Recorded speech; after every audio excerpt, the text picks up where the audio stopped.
la primera parte, y esto lo vimos hace 8 días, voy a hacer una especie de resumen.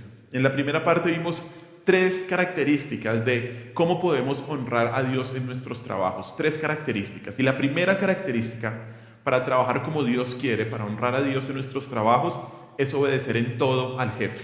Obedecer en todo al jefe. Eso lo dice ahí el primer versículo, el versículo 22. Obedeced en todo a vuestros amos terrenales.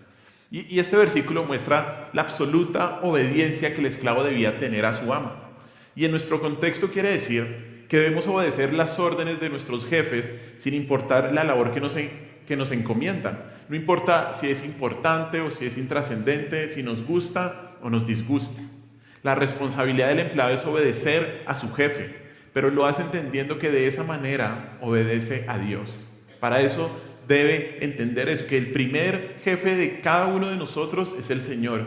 Y obedecemos a nuestro jefe sabiendo que eso le agrada a Dios. La segunda, esa es la primera característica. La segunda característica que vimos es que para trabajar como Dios quiere hay que hacerlo con honestidad, temiendo a Dios. Con honestidad, temiendo a Dios. Eso está en la segunda parte del versículo 22, cuando dice, no sirviendo al ojo, como los que quieren agradar a los hombres, sino con corazón sincero, temiendo a Dios. Esa expresión, no sirviendo al ojo, pues es muy fácil de entender y describe la actitud del esclavo en aquella época que trabajaba duro solo cuando el ojo del amo estaba sobre él. Sin embargo, el creyente no debe ser un trabajador, no debe ser un empleado complaciente con sus jefes, sino que, como dice el texto, debe trabajar con corazón sincero, temiendo a Dios. Y la motivación es esa, el temor de Dios. El temor de Dios nos lleva a entender que cuando trabajamos, Dios está delante de nosotros. Puede que el ojo de nuestro jefe no esté mirando, pero sabemos que Dios nunca deja de observarnos. Ese temor no nos permite ser perezosos ni negligentes, sino que nos lleva a trabajar con toda honestidad, porque es a Dios y no a los hombres a quienes queremos agradar, a quien queremos agradar.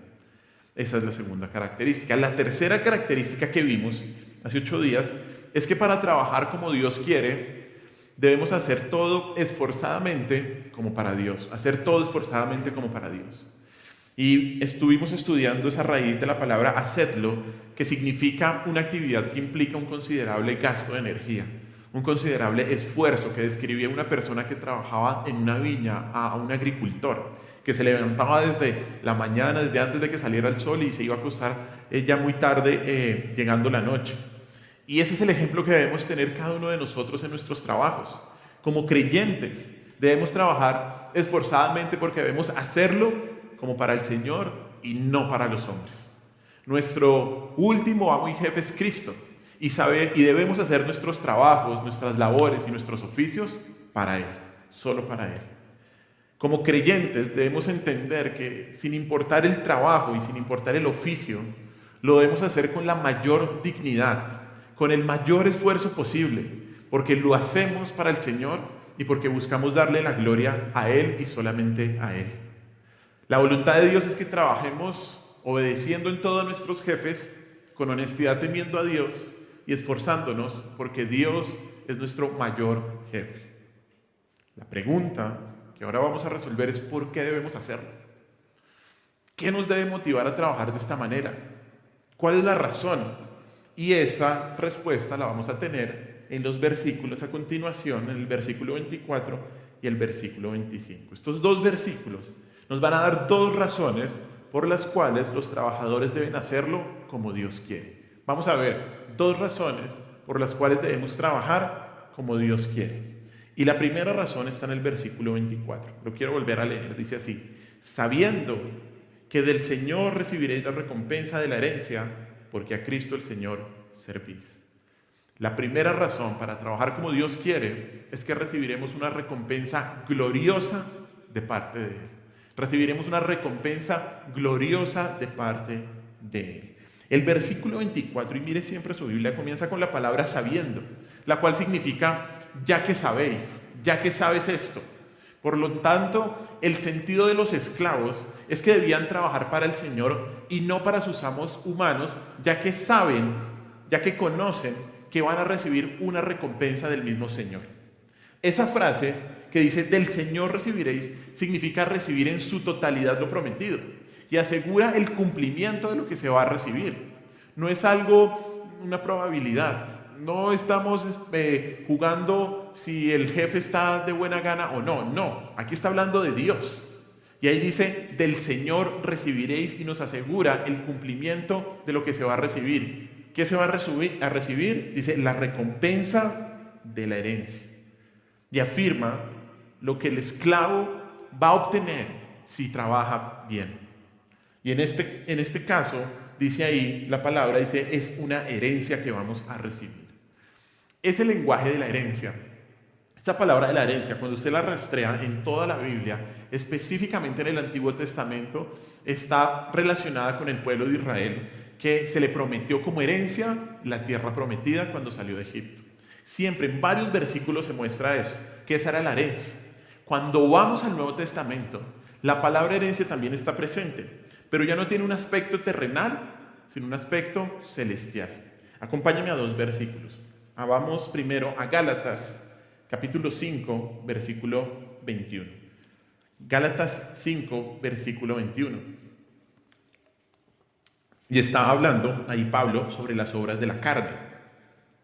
Ya ha dicho algunas antes, y sigue en el versículo 21 diciendo otras. Dice así, envidias, homicidios, borracheras, orgías y cosas semejantes a estas, acerca de las cuales os amonesto, como ya os lo he dicho antes, que los que practican tales cosas, ¿no qué?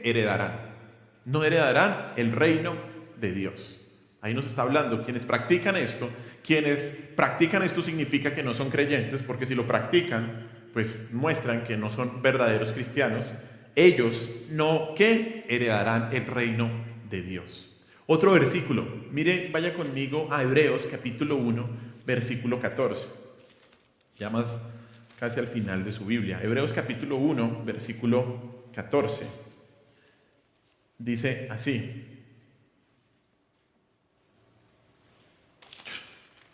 Hebreos 1, 14. Dice, ¿no son todos espíritus ministradores, enviados para servicio a favor de los que serán herederos de la salvación? ¿Qué nos está ahí diciendo el texto? Y hay muchos otros textos que podríamos citar. ¿Cuál es la herencia del creyente? La salvación eterna, el reino de Dios. ¿Cristo le promete a usted dinero? ¿Cristo usted le promete que sus hijos tendrán las mejores universidades del mundo? No. ¿Cristo le promete que va a cambiar de carro cada año? ¿Que su empresa va a tener muchos dividendos? ¿Qué le promete el Señor? Una herencia gloriosa y eterna. Cristo le promete la mayor herencia que alguien puede tener, y es el reino de Dios, la salvación. La herencia es el reino de Dios, es la salvación eterna que está guardada en los cielos. La recompensa de la herencia es entrar en la vida eterna y tener el mayor gozo, que es ver, ¿sabe a quién? A Cristo cara a cara. Vamos a ver un día a Cristo cara a cara.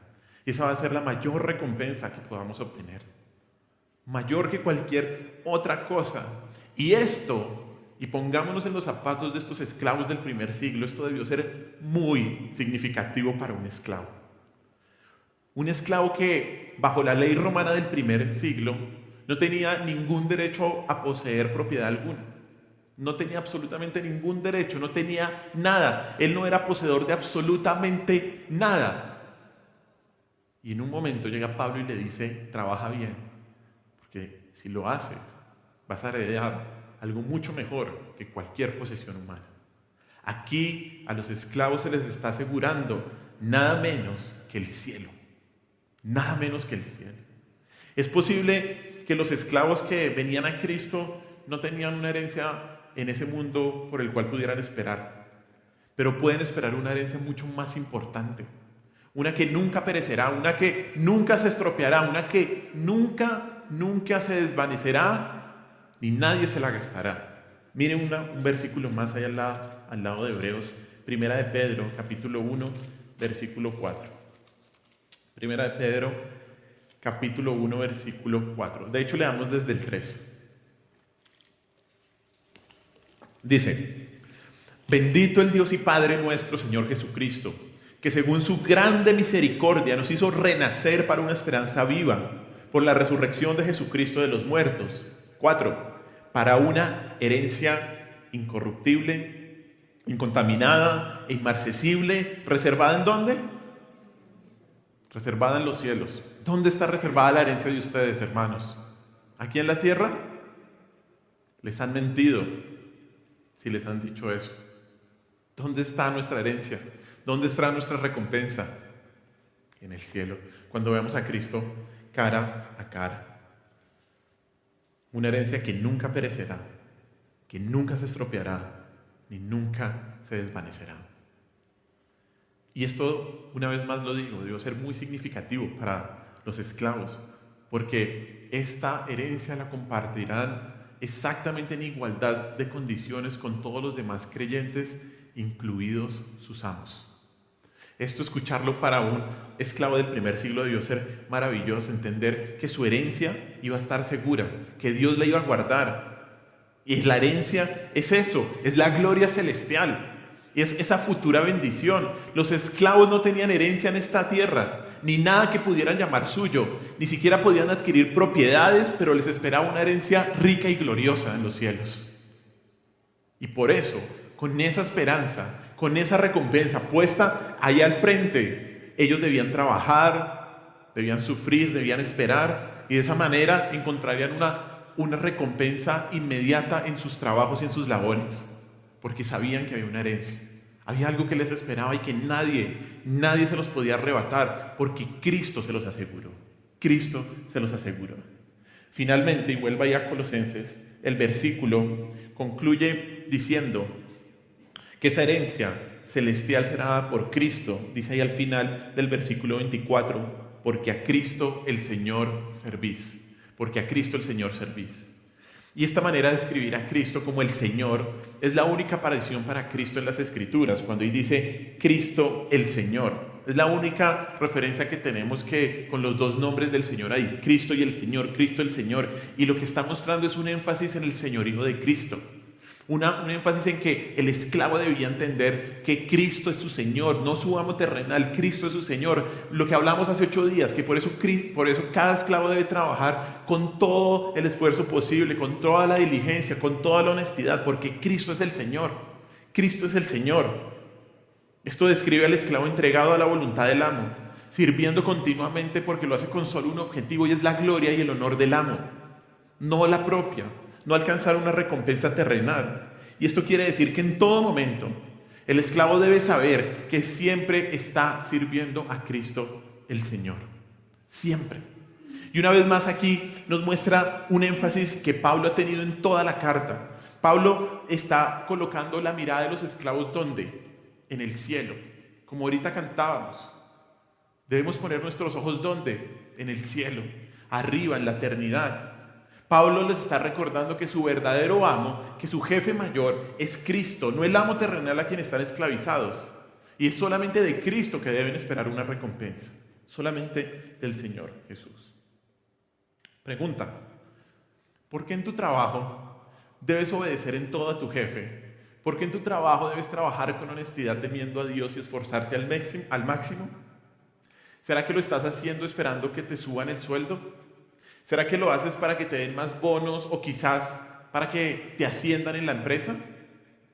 La razón para el creyente por la cual debes hacer tu trabajo con excelencia es porque Cristo el Señor tiene preparado una herencia gloriosa para ti. Esa es la razón. Esa es la razón. La recompensa final. La recompensa última. ¿Por qué debemos ser excelentes en nuestro trabajo? ¿Por qué hay una recompensa? Una recompensa que no es terrenal, una recompensa que no se acaba aquí, sino que está guardada en los cielos. Gregorio de Nisa, se ha denominado padre de la iglesia del siglo IV, hizo una pregunta similar con respecto a esa recompensa que vamos a tener. Él dice así: ¿qué es lo que obtendremos? ¿Cuál es el premio? ¿Cuál es la corona? Y él responde de esta manera: me parece que lo que esperamos no es otra cosa que el mismo Señor. Porque Él mismo es el juez de los que luchan y la corona de los que vencen. Él es quien reparte la herencia y Él mismo es la buena herencia. Él es la buena porción y el dador de la porción. Él es quien enriquece y Él mismo es la riqueza. Él te muestra el tesoro y Él mismo es tu tesoro. Ese es nuestro Señor y Salvador, nuestro Cristo. La herencia que le espera a los creyentes está en el cielo. Y es la suma total de todas las bendiciones que Dios nos ha prometido en la salvación. Es el cielo, es estar con nuestro Señor. Y es probable que en tu trabajo, tal vez no valoren tu trabajo como tú lo piensas que lo deben valorar. Es probable que hoy en día en tu esfera laboral te paguen menos de lo que mereces o sufras desigualdad. Pero debes tener esta certeza: del Señor recibirás la herencia. Del Señor recibirás la herencia. No importa lo que te pongan a hacer, hazlo. Hazlo para el Señor. Hazlo con diligencia. Hazlo con amor. Hazlo con amabilidad. Ten en cuenta esto: hay una recompensa para ti. Hay una recompensa para ti. Es probable que tu jefe aquí en la tierra te niegue lo que te corresponde, lo que te ha prometido. Pero el Señor no te lo va a negar. El Señor ya tiene preparado para ti una herencia. Y de esa manera, métele. Como dicen los mexicanos, échele ganas. Échele ganas. Todas las del mundo. Porque trabajamos es para el Señor. Él, Cristo, es quien asegura la recompensa del creyente. Él. El mismo Señor te recompensará. Pero entiende algo, y algo muy importante. Entiende que Él te recompensará por su fidelidad. No hay trabajo que puedas hacer para ganarte esta herencia. No hay trabajo que puedas hacer para ganarte esta herencia. Tienes esta herencia porque Cristo ya la ganó por ti y debido a ello obtendrás una herencia. Contrario a lo que pasa en el mundo, que trabaja siempre para una recompensa, nosotros trabajamos bien porque ya se nos ha dado en Cristo una recompensa. Invierte las cosas a lo que estamos acostumbrados. Trabajamos bien porque ya se nos ha dado en Cristo una recompensa. Trabajamos bien debido a que nuestro jefe es Cristo y por eso damos todo nuestro esfuerzo. Damos toda nuestra diligencia, toda nuestra obediencia en el trabajo, porque aunque nos puedan quitar beneficios en nuestros trabajos, no nos pueden quitar la herencia que ya tenemos reservada en los cielos. Ya la tenemos. Por eso hay que meterla toda, porque trabajamos para Cristo. Por eso levántate temprano, ve a trabajar, regresa cansado y dile: Señor, lo hice para ti, para tu gloria. No importa lo que hagas. Y esto, como leíamos cuando cantábamos las canciones, debe poner nuestros ojos una vez más en el cielo. Mire lo que dice Colosenses 3 del 1 al 4. Colosenses 3 del 1 al 4.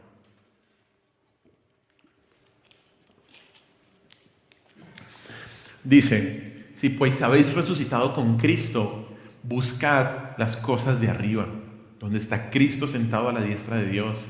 Poned la mira en las cosas de arriba, no en las de la tierra, porque habéis muerto y vuestra vida está escondido con Cristo en Dios. Cuando Cristo vuestra vida se manifieste, entonces vosotros también seréis manifestados con Él en gloria.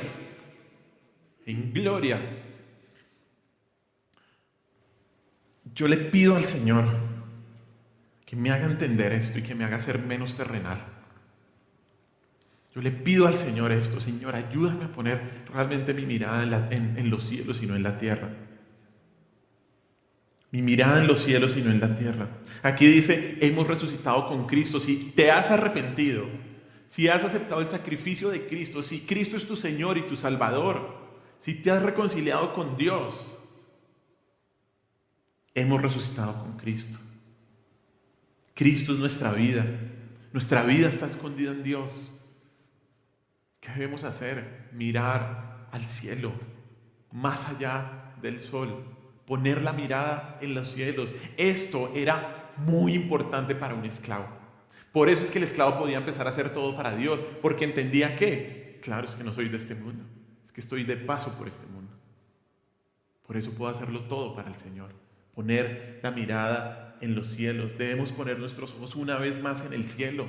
Dejar de trabajar para una recompensa terrenal, sino para una celestial. Debes hacer lo que haces, no importa lo que hagas. No para esperar una recompensa en la tierra, sino para obtener la recompensa de estar en el cielo con Cristo. El conocimiento de que obtendremos esta herencia, además de todo, debería liberarnos de la búsqueda actual por tener posesiones materiales. Una búsqueda que estamos constantemente. ¿Sabe por qué? Porque algún día recibiremos mucho más de lo que podríamos ganar en esta vida. Algún día vas a recibir mucho más de lo que podrías ganar en esta vida. Todo verdadero creyente recibirá la gran recompensa de ver a Dios cara a cara. Y esto debe motivar nuestras acciones. Esto debe motivar nuestra vida entera. Debes trabajar como Dios quiere, porque un día recibirás la recompensa de la herencia gloriosa de Cristo. Esa es nuestra primera razón por la cual debes trabajar bien. La segunda razón, vuelva ahí a Colosenses, capítulo 3, y leamos una vez más versículo 25. Colosenses 3:25 dice así: mas el que hace injusticia recibirá la injusticia que hiciere, porque no hay acepción de personas. La segunda razón para trabajar como Dios quiere es recuerda que Dios castiga el pecado. Dios castiga el pecado y lo castiga en tu trabajo. Dios lo castiga. Ahí el versículo comienza, las primeras 3 palabras dice, mas el qué, mas el qué. Y estas 3 palabras pueden ser también traducidas por qué. Es una conjunción que nos muestra una consecuencia. Una consecuencia si no se obedece la instrucción de trabajar bien. Esa palabra luego dice, mas el que hace ¿qué? Injusticia, dice ahí. Y esa palabra también puede ser actuar injustamente, hacer algo equivocado o hacer algo malo. Y el sentido de la frase, y viendo todo el contexto que le está hablando a los esclavos, el sentido de la frase muestra una exhortación de Pablo a aquellos esclavos que están actuando equivocadamente, que están obrando mal en sus deberes hacia sus amos. Él está diciendo que aquellos esclavos que están actuando mal recibirán ¿qué? El mal que están haciendo. Recibirán el mal que están haciendo. Y aquí vamos a ver un poco más de contexto que nos prepara para cuando estudiamos la carta de Filemón, que viene después de la de Colosenses. Vamos a estudiarla después. La razón de esta exhortación específica del versículo 25, cuando él dice, mas el que hace injusticia recibirá la injusticia, la razón es muy probable porque Pablo está preocupado que los esclavos vean el servicio a su nuevo amo, Cristo, como una razón para tratar a la ligera sus obligaciones. Las obligaciones que tienen con sus amos terrenales. ¿Por qué? Algunos estudiosos están afirmando que estos versículos son escritos específicamente por la situación que se describe en la carta de Filemón con Onésimo. No sé si usted ha tenido la oportunidad de leérsela, se la lee en 5 minutos, de hecho menos yo creo. En esa carta se nos muestra que Filemón es un amo y Onésimo es un esclavo. Onésimo vuelve a la casa de Filemón. Onésimo fue un esclavo de hecho que Pablo conoció en la cárcel. Pablo conoció en la cárcel, le compartió el evangelio, lo llevó a los pies de Cristo y resultó que este Onésimo había huido como esclavo de la casa de Filemón. Y esto, Pablo de una vez sabe quién es Filemón y ahí es cuando viene nuestro dicho colombiano, el mundo es un pañuelo. Porque Pablo en la cárcel conoce a Onésimo, Onésimo se escapó de la casa de Filemón, al parecer algunos estudiosos dicen que robando algo, y Filemón y Pablo se conocían hacía muchos años, porque eran compañeros en el evangelio. Cuando Pablo escribe Colosenses también escribe Filemón, el cual es una carta donde Pablo de hecho le insta a Filemón a que perdone a su esclavo Onésimo. Es muy interesante y esa carta la vamos a estudiar específicamente en este tema, acerca del perdón, después de Colosenses. Entonces, Pablo le escribe a Filemón esa carta diciéndole tienes que perdonar a Onésimo. Y no solo perdonarlo, sino recibirlo como un hermano en Cristo, porque él es un hermano en Cristo. Cuando Pablo manda las cartas, la de Filemón y la de Colosenses, de hecho, mira ahí el capítulo 4 de Colosenses, versículo 9, versículo 8, ahí mencionan a Onésimo, dice, el cual he enviado a vosotros para esto mismo, para que conozca lo que a vosotros se refiere y conforte vuestros corazones. Está hablando de Tíquico. Y ahora 9, con Onésimo, amado y fiel hermano, que es uno de vosotros. O O sea, Pablo es bien intencional. Y en Filemón, Pablo no niega los derechos que Filemón tiene como el amo esclavo con respecto a Onésimo. Pablo no niega esos derechos, pero también claramente quiere que Filemón perdone a este hermano que había huido de Filemón. Por lo tanto, toda esta historia es para que entendamos un poco más esta instrucción. Es muy probable que Pablo no quiere que otros esclavos en Colosas que conocían esta situación piensen que pueden hacer el mal con impunidad. Dicen, no, pues si Filemón va a perdonar a Onésimo, entonces pues no importa el mal que hagamos. No. Por eso aquí Pablo en el versículo 25 dice, mas el que hace injusticia recibirá la injusticia que hiciere. Pablo les está advirtiendo a los esclavos en el texto que estamos estudiando del juicio en el que incurrirían si hicieran algo malo, si actuaran injustamente, incorrectamente. Pablo les escribe esto. Este juicio, ¿qué podría ser? No es un juicio final, no, es un juicio, por ejemplo, de un amo con respecto a castigar a su amo por la falta cometida. Y esto, mire una vez más Colosenses 3:25, se reafirma porque en la frase final del versículo dice, porque no hay ¿qué? Acepción de personas. No hay excepción de personas. Esa palabra acepción de personas es una en el original y puede ser traducida también parcialidad o favoritismo. Pablo dice porque no hay favoritismos delante de Dios. Tal vez los esclavos pensaron que debido a su condición Dios iba a ser más benevolente con ellos si ellos obraban mal, si hacían algo malo en contra de sus amos. Pero la enseñanza aquí es clara. Delante de Dios todos somos iguales. Y Dios va a juzgar el pecado independiente de la persona que lo cometa. Mire, ahora váyase para apoyar este punto a Santiago, capítulo 2, versículo 1 y versículo 9, también vamos a leer. ¿Qué dice ahí? Hermanos míos, que vuestra fe en nuestro glorioso Señor Jesucristo sea sin acepción de personas. Ahí lo dice claramente. Y vaya al versículo 9, ahí mismo en Santiago 2. Pero si hacéis acepción de personas, cometéis pecado y quedáis convictos por la ley como transgresores. Esto seguramente ayudó como un recordatorio a los esclavos que estaban escuchando parte de la iglesia de que Dios no pasará por alto los pecados que cometen, como si su condición pudiera eximirlos de su responsabilidad. Ahí el Señor les dice, no crean eso, no lo piensen. Esto nos deja una lección muy importante para todos nosotros. No importa si su jefe se ha portado mal con usted. No importa si lo han tratado con injusticia. Tal vez en su trabajo. No importa si han levantado chismes de usted con las directivas de su empresa o con sus compañeros. Escúcheme bien, usted no tiene el derecho de pecar porque pecaron contra usted. Usted no puede responder al pecado con más pecado. No. Mucho cuidado. La voluntad de Dios es que usted no peque en su trabajo, porque si lo hace, ¿qué va a pasar? Recibirá el castigo por su pecado, por su injusticia. Dios siempre, escúchame bien, no se le olvide esto, Dios siempre va a juzgar sin parcialidad los casos de desobediencia. ¿Por qué? Porque no hay acepción de personas. No hay acepción de personas. No piense la mentira. Ay, es que el Señor me entiende. No. Dios es santo, hermanos. Dios juzgará el pecado. Y a sus hijos los va a juzgar y nos va a dar consecuencias no eternas. Gracias a Dios porque Él nos ve como si estuviéramos en Cristo. Pero de Dios nadie se burla.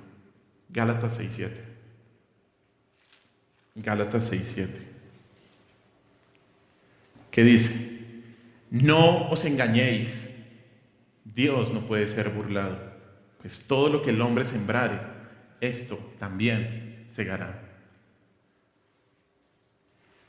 El empleado cristiano, el trabajador cristiano, sea usted independiente, sea usted jefe o sea un trabajador, No debe usar su cristianismo como excusa para desobedecer.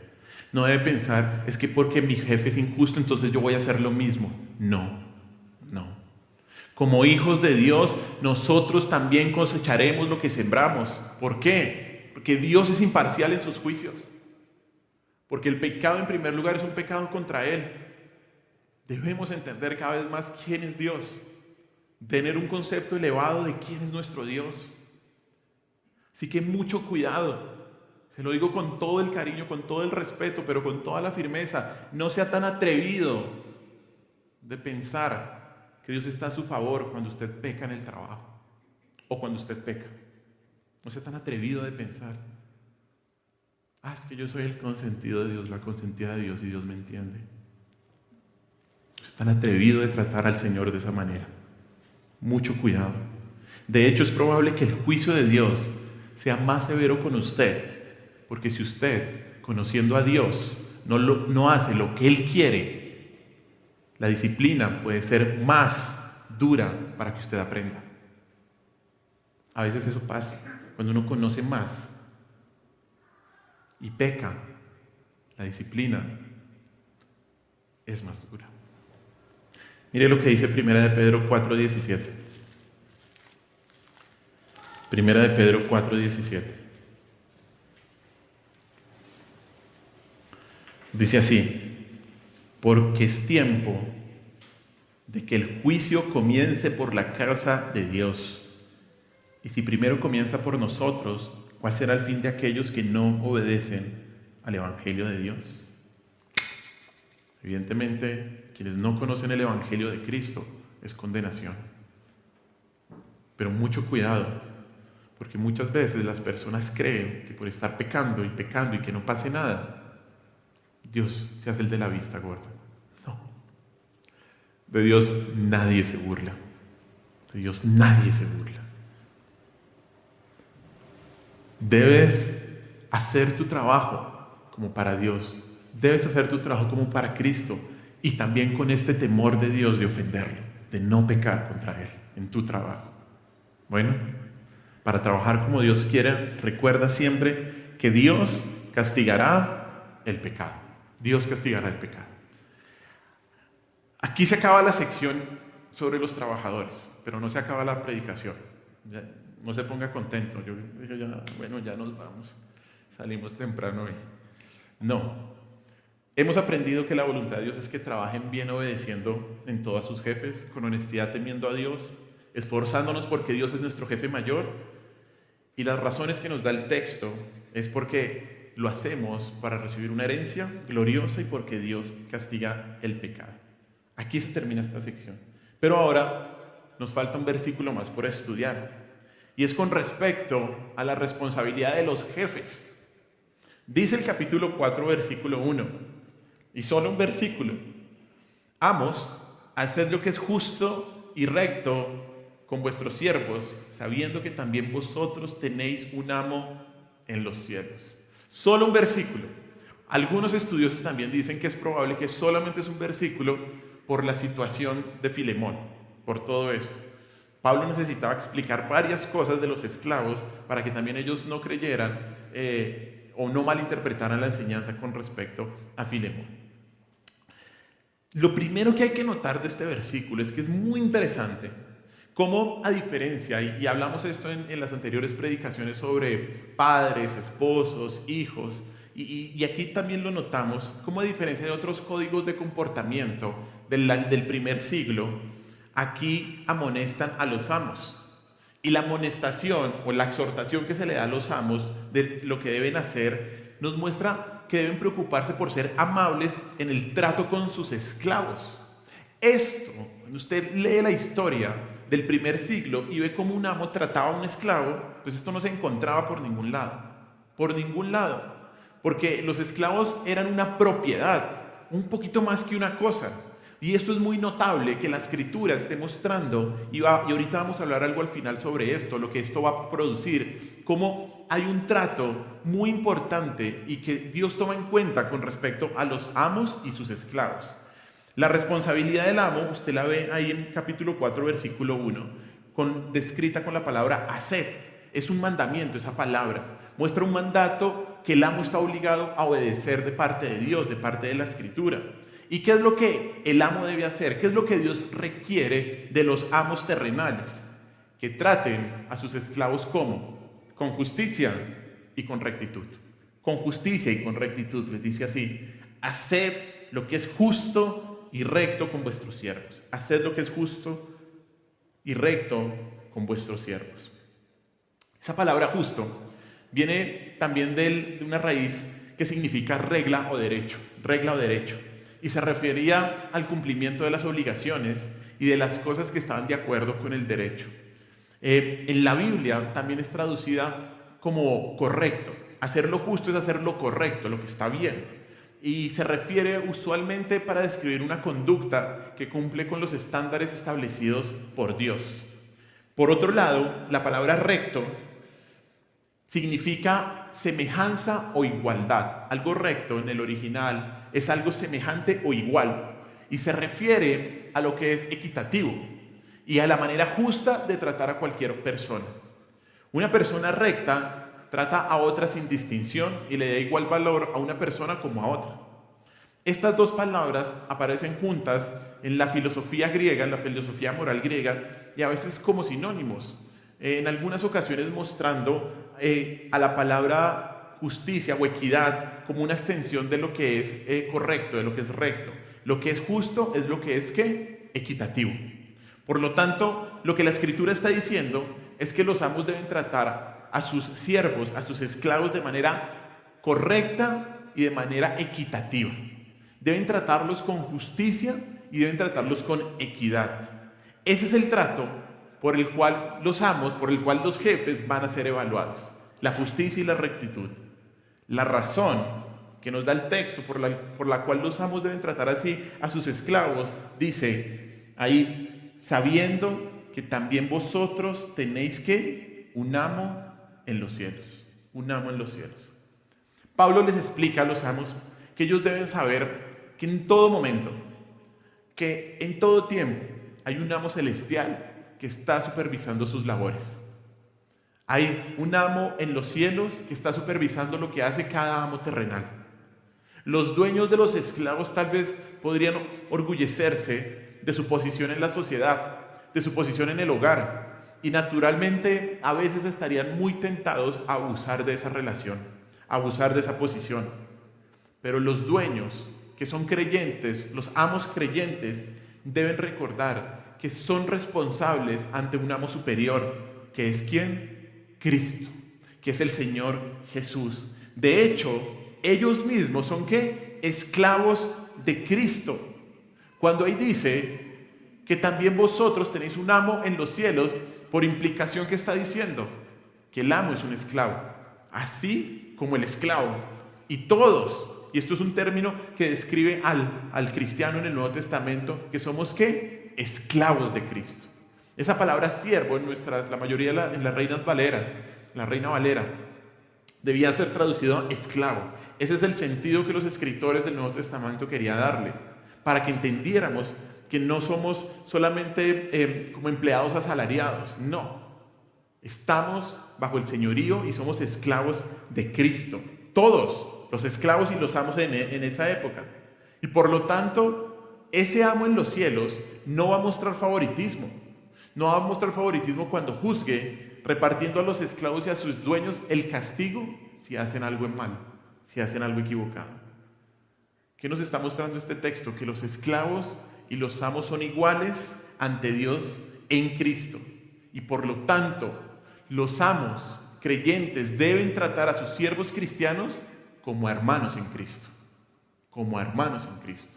De esa manera los deben tratar. Ellos deben tratarlo de la misma manera que deberían ser tratados por Cristo Jesús. Y esto es bien importante en la historia. ¿Saben por qué? Porque este punto de vista transformó la forma en que se consideraba y en que se trataban a los esclavos de aquella época. Como ya les mencioné, bajo la ley romana, los amos de los esclavos tenían un control total sobre sus esclavos y podían hacer con ellos lo que quisieran. Los amos romanos paganos consideraban a sus esclavos como un poco más que una propiedad. y no como hombres y mujeres iguales ante Dios y que tenían derechos. No. Pocos amos romanos no salvos alguna vez pensaron en tratar con justicia a sus esclavos. Pero usualmente esto no pasaba. ¿Sabe por qué? Porque ellos pensaban que los esclavos no merecían absolutamente nada, nada. Sin embargo, esta enseñanza empezó a transformar la relación entre amos y esclavos de aquella época, porque los dos finalmente sirven a un mismo Señor, y esa realidad fundamental preparó el camino, después de muchos años, para que la esclavitud fuera abolida. Si somos iguales, por lo tanto no debe haber esclavitud. Por lo tanto, lo que hablábamos hace 8 días, estos textos no avalan la esclavitud, sino todo lo contrario. Preparan el camino para que no exista. Amos y esclavos son iguales delante de Dios. El amo tiene un amo celestial que está supervisando sus labores y debe hacer todo con equidad y con justicia.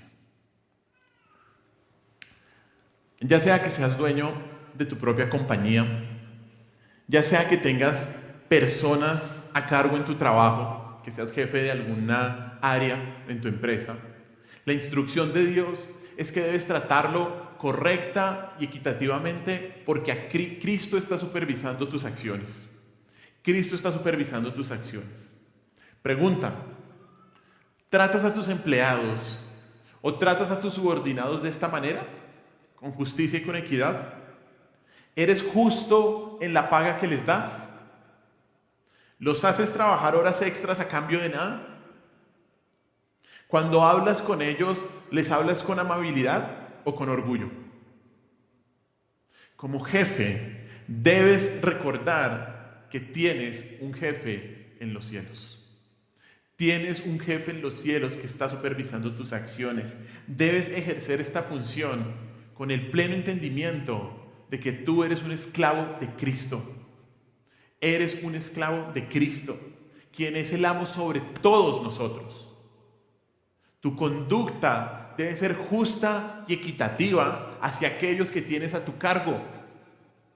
Debes tratar a tus empleados y, si eres jefe, a tus subordinados con justicia y con equidad, con amabilidad, con consideración. Tú eres alguien que está bajo supervisión de un jefe mayor. Mira lo que dice Efesios 6:9. Efesios capítulo 6, versículo 9.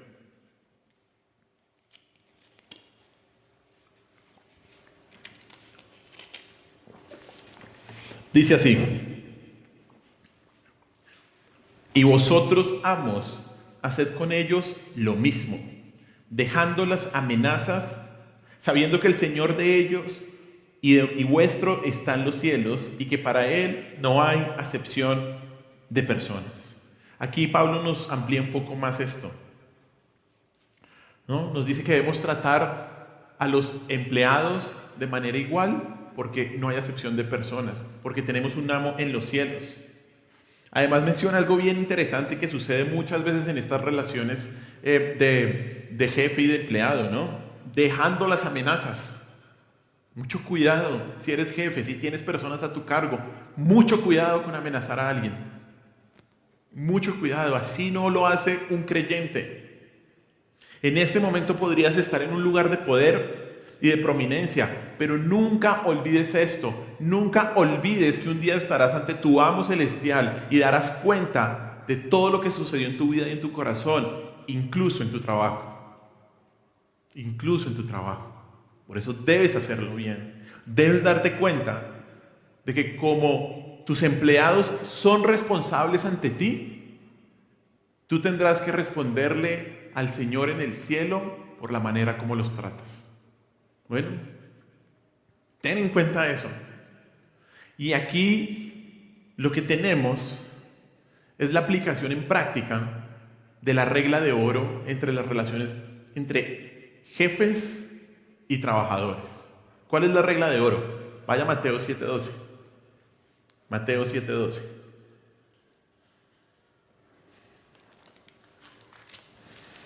La regla de oro en las relaciones. Dice así: así que todas las cosas que querráis que los hombres hagan con vosotros, así también haced vosotros con ellos. porque esto es la ley y los profetas. ¿Estás tratando a tus empleados como desearías que el Señor Jesús te tratara? ¿Estás tratando a tus subordinados como tú quisieras que el Señor te tratara? Un jefe debe mostrar la misma consideración para con sus trabajadores de lo que espera recibir de aquel que tiene autoridad total en los cielos. La misma consideración. Jefes, los que están acá, asegúrense de actuar con justicia, asegúrense de actuar con equidad, con amabilidad, con consideración con sus empleados, porque así querrán ser tratados por Cristo. Dios juzgará a los jefes que maltratan a sus empleados, así como juzga a los siervos que no sirven bien a sus amos.